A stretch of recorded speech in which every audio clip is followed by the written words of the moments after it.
Amici bellini, veramente bellini, ci siamo divertiti ieri a fare la live. Se ve la siete persa vi consiglierei addirittura di andarvela a rivedere integrale, perché integrale fa ingrassare di meno, ma ci sono delle cose tattiche importantissime di cui parlare, quindi approfondiamole. È un martedì pazzesco.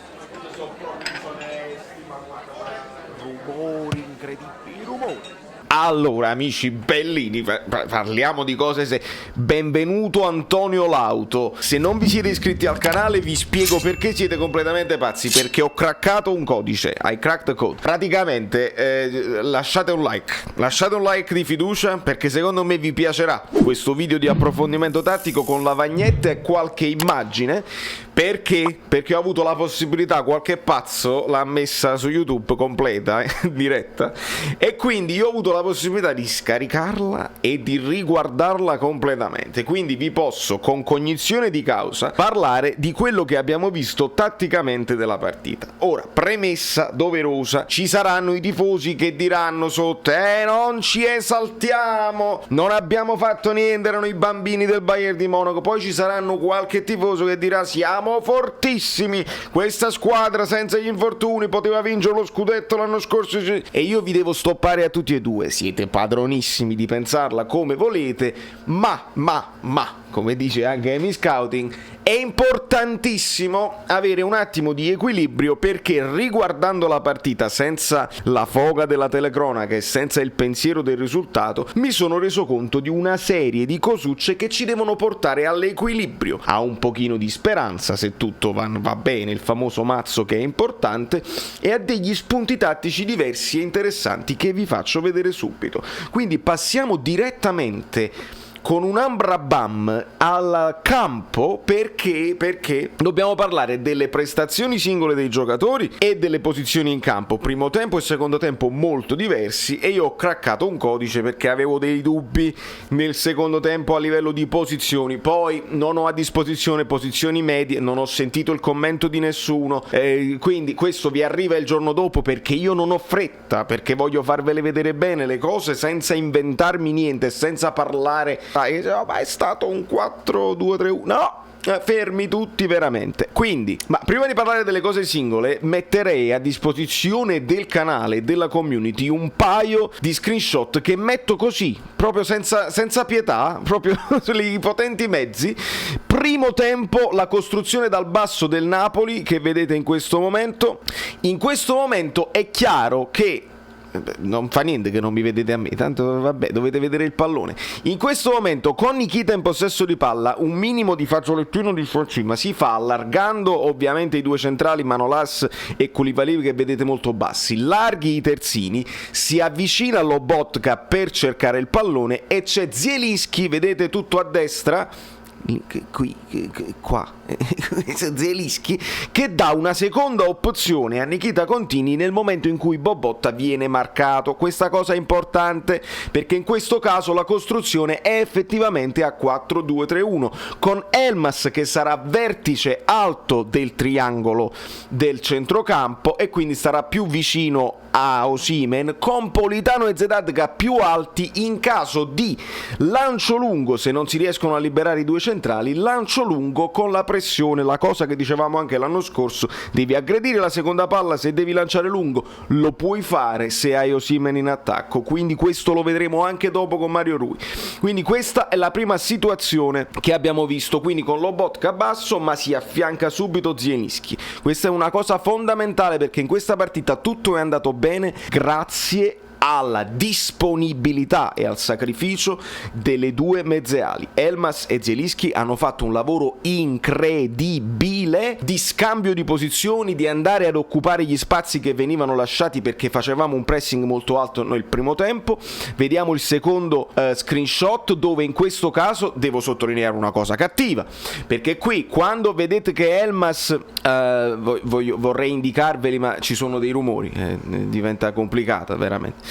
Vedete Elmas qui è andato in pressing feroce ed è stato superato da un passaggio dell'avversario. Qui vedete che c'è Politano, anche lui molto alto. In alto vedete Osimhen, qui il primo che vedete qua è Zielinski e vedete Lobotka che aggredisce, quindi aggressione molto alta quando c'aveva il possesso di palla il portiere. Lobotka cerca di aggredire il possesso, il destinatario del passaggio, non ci riesce in questo caso perché fa un buon controllo il centrocampista del Bayern e Bobotta va a vuoto, quindi questo è grave. Qui si apre il campo per il Bayern, fanno uno scambio 1-2 e si trovano a campo aperto con un lancio dove, come vedete, con questo lancio Manolas anche, vedete Manolas dove sta il pallone?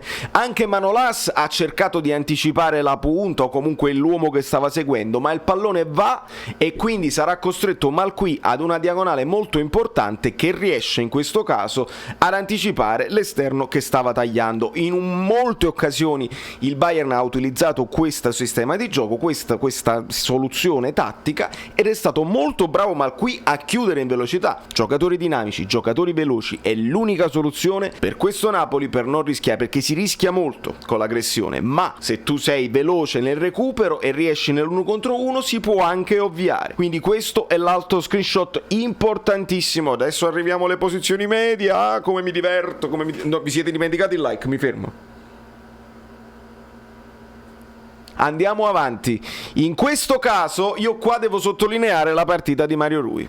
Mario Rui riceve palla qui da Koulibaly, ok? Vi fidate di me? Vi fidate di me? La prima cosa che Mario Rui pensa di solito qual è? La ridò a Koulibaly, tutto scocciato, la ridò a Koulibaly.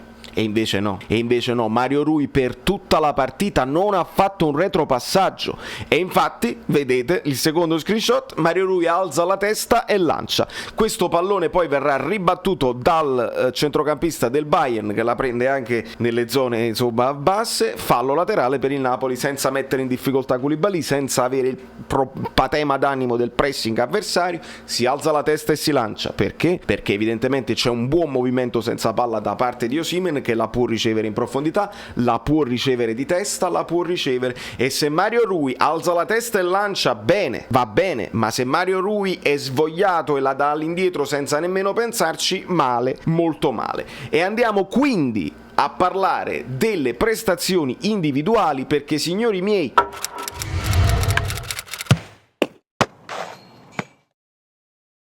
perché ci è andata tutto bene. Allora, nel primo tempo aggressione alta va bene, Rui che guarda in avanti va bene, l'atteggiamento di disponibilità da parte delle due mezze ali e va bene. Dopodiché è chiaro, il Bayern di Monaco aveva delle defezioni, ma si è presentato con Lewandowski, con Sané, con Gnabry, con Goretzka e con tutti gli altri, con Coman che poi si è infortunato subito. Hanno avuto delle occasioni, Contini è stato bravo anche a parare il parabile e sono stati bravi difensori a bloccare, a immolarsi per certe situazioni. Certe occasioni le hanno avute, ma come le abbiamo avute anche noi, perché arriva il colpo di testa di Osimhen, arriva il tiro al volo di Elmas sul cross di Malqui, arriva un'occasione per Zedatka che anticipa il portiere ma non trova la porta, e arriva anche un tiro di Zielinski che finisce di poco al lato in una buona ripartenza del Napoli, perché è stato molto bravo Bobotta. Ma dobbiamo andare per ordine, perché se dobbiamo arrivare al secondo tempo, che bellezza, che bellezza. Quindi Contini promosso perché parla, perché esce, perché para e perché mi è piaciuto. Gli auguriamo tutto il meglio se verrà ovviamente ceduto, esperienza eccetera eccetera, va bene, però si è comportato molto bene Contini. Non è il portiere non è un problema, a meno che non ci ritroviamo sempre col dubbio Meretto, Spina, Siak eccetera eccetera. Malquit, signori, ha fatto una grande partita, ha fatto pochi errori in impostazione ed è stato molto molto determinato in tutte le occasioni, attento in fase difensiva, veloce, propositivo. L'intesa con Politano ancora non è eccezionale, ma è Politano che non sta in un momento eccezionale. Almeno la partita non è stata straordinaria di Politano, ma perché ancora ci sono molti pensieri della posizione in campo. I ragazzi stanno studiando, non ci sono degli automatismi, i ragazzi stanno studiando, stanno valutando i movimenti dell'avversario e si muovono di conseguenza. Questo poi è quello che Spalletti sta dando, ve lo giuro. Quindi molto bene Malquit in questo caso, bene anche Zanoli quando è entrato, Manolas non male, Rachmani non male, ma pochissimo tempo. Koulibaly è stato straordinario, Koulibaly sereno, quindi poi questa è la differenza tra alcuni giocatori: serenità, Koulibaly lì perfetto, senza pressioni, ha fatto una di quelle partite straordinarie dove ha dominato benissimo, benissimo, senza nemmeno rischiare e lanciare troppo, perché il lancio comunque Koulibaly spesso perde palla. Perfetto. Mario Rui è stato ottimo, ma Mario Rui non ha fatto una partita serena. Mario Rui ha fatto una partita incazzosa, determinata, sempre a prendersi questioni, a lottare contro gli avversari, contro gli arbitri, contro i guardalini. Ha fatto una partita molto molto importante di proposizione, guardando sempre avanti. Maledizione, maledizione, questi giocatori ci devono spiegare Napoli Pro Vercelli. Bobotta, incredibile, incredibile la sveltezza con cui si riesce a girare. Questa partita potrebbe essere gol e skills, gli highlights di Bobotta, perché si gira bene, fa fuori avversari, triangoli, si ripropone, cambi di gioco veloce di prima, di destro e di sinistro, molto bene. Qualche pallone nel secondo tempo lo ha perso, ma sono stati bravi gli altri intorno a metterci una pezza, perché siamo stati molto molto compatti, specialmente nel secondo tempo. Primo tempo partita anche più aperta, dove abbiamo visto un 4-3-3, dove abbiamo visto l'alternanza del 4-2-3-1 con il 4-3-3, perché adesso vediamo i movimenti, ma stiamo parlando ancora dei singoli giocatori, no, aspettate. Bene, mi è piaciuto Bobotta, questa è una cosa importante, perché ha più sveltezza di Fabian, più sveltezza di Bakayoko non può essere una scelta per questo tipo di gioco che vuole fare Spalletti. Serve il dinamismo di questo signore qua, serve il dinamismo e la disponibilità di Zielinski, straordinari, veramente, veramente, perché poi si alternavano, perché con il 4-3-3 diventa un 4-1-4-1 e si alternavano nel primo pressing qui, ma molto spesso qui ci finiva Zielinski ed Elmas era bravissimo a prendere la sua posizione. Questa è stata la chiave, signori, questa è stata la chiave della disponibilità, i raddoppi e i movimenti senza palla dei giocatori nella fase difensiva. La fase difensiva, Elmas ha fatto una grande partita di contenimento, grande partita a schermare le linee di passaggio, molto molto bene. Zedadka pure mi è piaciuto, anche Zedadka mi è piaciuto tantissimo, perché comunque è stato tosto, non ha subito sai, quell'influenza negativa, dice sto in un grande stadio, avversari importanti, no, è stato tosto, si è preso delle responsabilità, ha provato anche qualche uno contro uno, se doveva mettere il piede ce lo metteva. Bene anche questo ragazzo. Osimhen è un castigo di Dio, perché sta sempre lì a crearti quelle apprensioni. Nel primo tempo non è stato fortunato, un controllo in più magari un po' sporco non gli ha permesso di arrivare al tiro in maniera pulita. Nel secondo tempo poi vedremo, perché ne dobbiamo parlare. Di Politano abbiamo parlato, poi parliamo di quelli che subentrano. Nel momento in cui entra, signori, un as per Politano, il Napoli sembra che si metta così, no? E allora non è possibile, c'è qualcosa che manca, perché dico, è mai possibile che, perché un asse era effettivamente seconda punta, allora se il Napoli è tornato al 4-2-3-1 la situazione doveva essere questa, ma in realtà no. Zedadka era più basso, Elmas era ancora mezzala come Zielinski e come lo sarà Gaetano, e quindi è successo questo, signori. 5-3-2, o meglio 3-5-2, come la volete vedere. Mario Rui si stringeva, Zedadka e poi Costa hanno agito da terzini, quindi facevano anche tutta la fascia, te lo ritrovavi anche qui. Però questa è stata la condizione in cui il Napoli ha affrontato il Bayern di Monaco 2, zeppo di giovani che però passano anche loro a 3 in difesa, ed è qui che è la chiave, secondo me, che ha capito Spalletti. Un as ha creato difficoltà alla difesa a 3, perché si metteva qui tra le linee e rubava palla,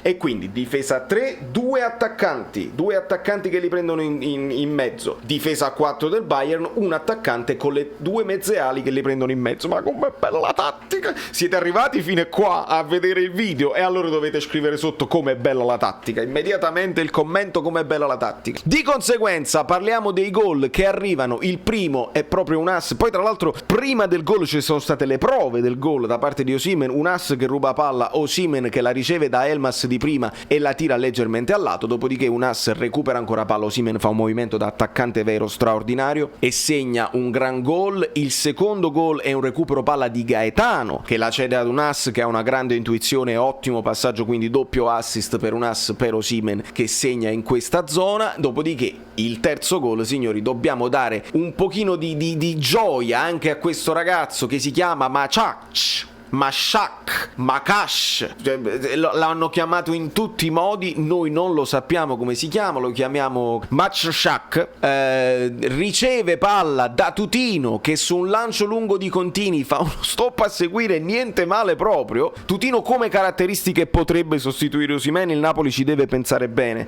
se vuole conservare Petagna come riserva di Osimhen o tenere Tutino. Secondo me Mertens sì, con caratteristiche diverse, ma meglio Tutino che Petagna, però questa è una decisione che bisogna prendere. Dopodiché, dopo questo stop è proprio Machak che prende il pallone, se la sposta sul destro e tira forte e indovina l'angolo giusto. Signori miei, questo non vuol dire che noi stiamo a posto.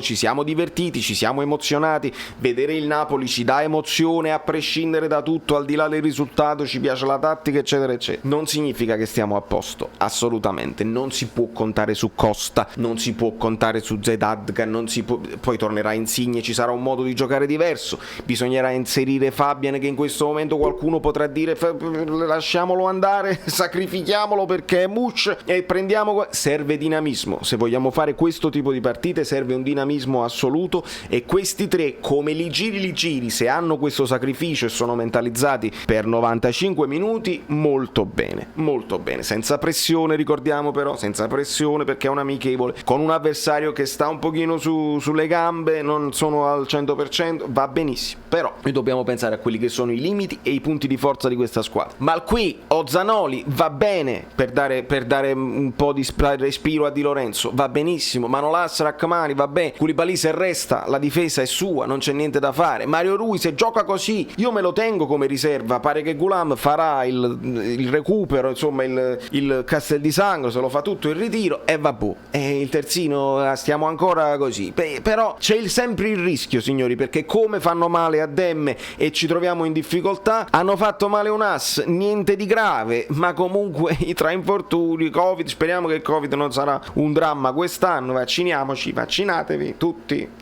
E quindi questa è la situazione. Di conseguenza poche cose ma fatte bene, se i giocatori si mentalizzano ci possiamo divertire, le altre squadre non staranno a guardare. Questa è un'amichevole d'estate, non significa niente, perché altrimenti eravamo scarsi con la Pro Vercelli che abbiamo vinto solamente 1-0, siamo fortissimi con il Bayern che abbiamo vinto 3-0, ci è andato tutto bene, abbiamo sfruttato dei loro errori, abbiamo contenuto bene, siamo stati compatti. Mi piace quello che sto vedendo. Da qui si riparta con entusiasmo e con voglia per poi affrontare le partite che verranno. C'è un'altra amichevole col Krakow, dopodiché si comincerà a carburare e speriamo di poter vedere una grande stagione, così non dobbiamo più parlare del passato e guardiamo sempre al futuro. Da New York, Valerio Fruto è tutto. Se questo video vi è piaciuto lasciate un like, iscrivetevi al canale. Da domani si ricomincia con gli abbonati bellini e quindi tutti sul canale Telegram per parlare di tutte queste cose. Vi voglio un bene dell'anima, io mi esalto quando riesco a fare i video di approfondimento tattico, non c'è niente di più bello nella vita. Quindi dobbiamo arrivare ai 10.000 e arriviamoci, si deve cliccare sopra la cosa così, poi cliccate sulla campanella, poi vi iscrivete al canale Telegram, poi dovete praticamente basta, sei cringe, quante cose, tutte le cose bellissime. Io caffè. mi ricordo come mi chiamo,